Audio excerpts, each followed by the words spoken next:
ప్రజాస్పందన చూసిన తర్వాత జగన్మోహన్ రెడ్డి గారు మీ అధికారంలోకి రాకుండా ఎవరు ఆపలేరు. సో ఎవరైనా కుట్రలు చేసినా ఇవాళ జగన్మోహన్ రెడ్డి గారు ఇంతకంటే ఇంత ముందు కంటే కూడా ఎక్కువ సీట్లతో మళ్ళీ ప్రభుత్వాన్ని ఫామ్ చేయబోతున్నారు. దాంట్లో ఎటువంటి సందేహం లేదు. కాబట్టి ఎటువంటి కుట్రలు, ఇటువంటి కుటీల రాజకీయాలు ఇవన్నీ కూడా ఆపితే మంచిదని చెప్పి నేను అందరికీ, ఎవరైతే ప్రతిపక్షాలు ఉన్నారో వాళ్ళందరికీ కూడా నేను మనవి చేస్తాను. ఫస్ట్ పోలీస్ ఇన్వెస్టిగేషన్ ఇమీడియట్ జరగాలి. అది ఎందుకంటే నాకు ఫస్ట్ ఒక టప్ అని సౌండ్ వినపడింది. నేను అక్కడ 30 సెకండ్ 40 సెకండ్ తర్వాత సీఎం గారు చేయి పెట్టుకుని కిందకు తోలడం చూశాను.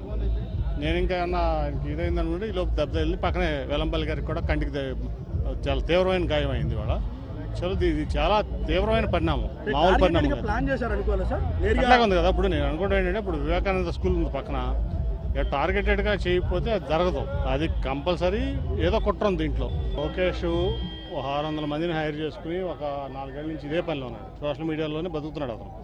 కాబట్టి అతను సోషల్ మీడియాలో ఇటువంటి పనులు చేపిస్తాడు, ఎవరి మీద చేపిస్తాను అలవాటు పడిపోయాడు.